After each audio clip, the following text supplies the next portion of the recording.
खबर शामिल करते हैं रोशनियों के शहर कराची से, जहां कराची से हमारे नुमाइंदे जावेद महमूद आराई की रिपोर्ट के मुताबिक आईजी सिंध गुलाम नबी मेमन की हिदायत पर गटगा मावा माफिया के खिलाफ जिला कोरंगी पुलिस का क्रैकडाउन जारी है। तफसीलात के मुताबिक आईजी सिंध गुलाम नबी मेमन के सख्त अहकामात की रोशनी और एसएसपी जिला कोरंगी तौहीदुर रहमान मेमन की हिदायत पर अमल दरामद करते हुए थाना Laundi SHO sub inspector Syed Adnan Bukhari ने पुलिस टीम के हमरा खुफिया इत्तला पर लांडी 2 और लांडी 6 के इलाके में 3 मुख्तलिफ मकामात पर छापे मारे। पुलिस के मुताबिक छापों के दौरान भारी मिकदार में मुज़र सेहत गटका मावा बरामद कर लिया गया। गुटके मावे का मिक्सचर, गीली छालिया, केमिकल और पैकिंग का साजो सामान भी बरामद कर लिया गया।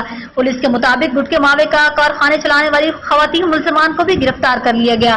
पुलिस के मुताबिक गिरफ्तार मुल्ज़िमान ने रिहायशी घरों के अंदर मुज़र सेहत गुटके मावे की कारखाने बनाए हुए थे। गिरफ्तार मुल्ज़िमान की शनाख्त हमाद अरफ मून, शराज अरफ सनी और हमीर अहमद के नाम से हुई।